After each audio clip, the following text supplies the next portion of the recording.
Aí você recebeu o convite para começar a dar aula. Beleza, você aceitou, né? Isso. Esteja pronto para as oportunidades. Sim, sempre. Dali, onde você viu a necessidade e onde você foi crescendo como carreira? Aí é uma história longa, né? Mas assim, em resumo foi, toda vez que eu entrava numa empresa, eu sempre entrava com duas coisas em mente. A primeira, vou fazer o meu melhor. A segunda, eu vou tirar daqui até o máximo. Então, quando chegar no ponto que eu não consigo mais crescer, seja financeiramente ou de experiência, eu vou tentar buscar outra oportunidade.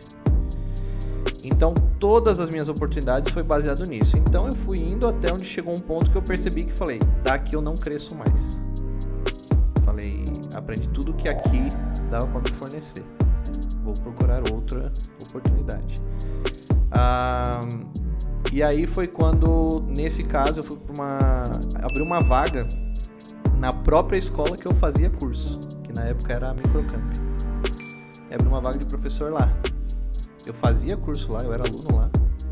E eles abriram uma vaga de professor, eu cheguei e falei assim, eu quero essa vaga. Eles falaram, não, mas você é aluno tal. Eu falei assim, mas eu consigo.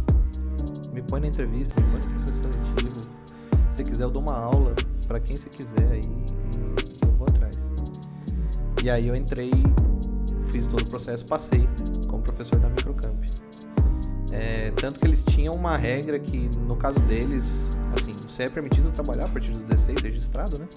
Mas no caso deles, eles não contratavam menor de idade. Mas eles abriram uma exceção, porque deu muito certo.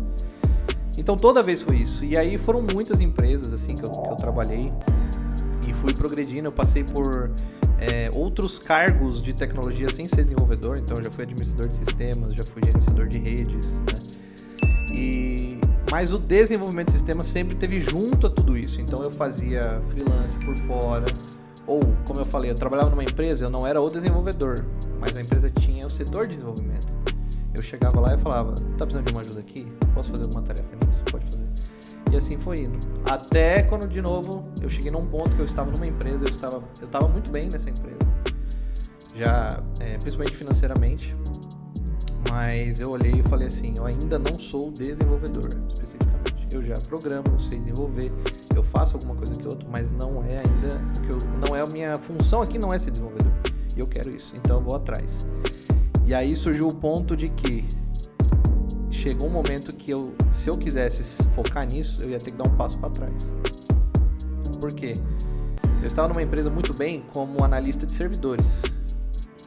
E por mais que eu já tivesse programado, eu já tinha feito freelas, eu já tinha feito os desenvolvimentos, eu já tinha feito softwares que funcionavam, quando o pessoal olhava o meu currículo, falava assim, você não teve nenhuma experiência como programador. Que também é popularmente chamado de programador, né? Quando o pessoal olhava o meu currículo, falava, você não teve experiência como programador. E eu falava, não, mas eu já fiz softwares, eu tenho isso, eu tenho aquilo. E muitos falavam, não. Você parece bom, eu quero te contratar. Mas você vai ter que entrar como júnior, né? o nível básico. Só que eu já estava numa condição como analista de servidor de sênior. Então eu ia ter que voltar para trás. E foi quando eu percebi que eu falei, eu tenho que dar esse um passo para trás para pegar impulso. E aí depois dar muitos passos para frente. E foi aí que eu aceitei uma proposta inferior à minha, mas para conseguir focar só em desenvolvimento.